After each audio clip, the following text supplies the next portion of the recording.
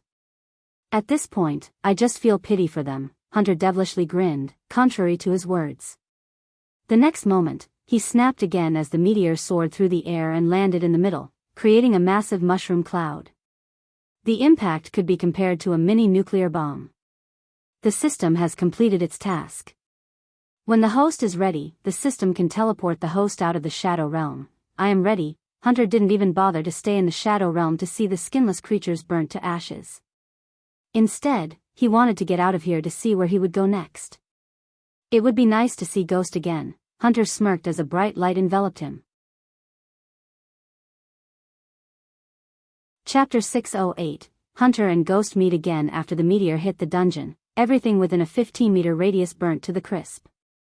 Even the walls that stood the test against time for thousands of years crumbled down in a few moments.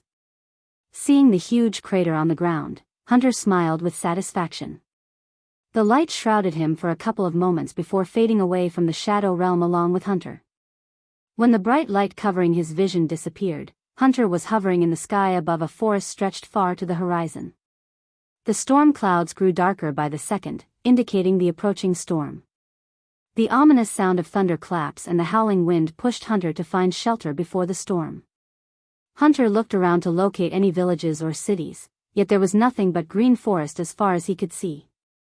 Warning! Warning! One of the Queen's generals has woken up by your presence.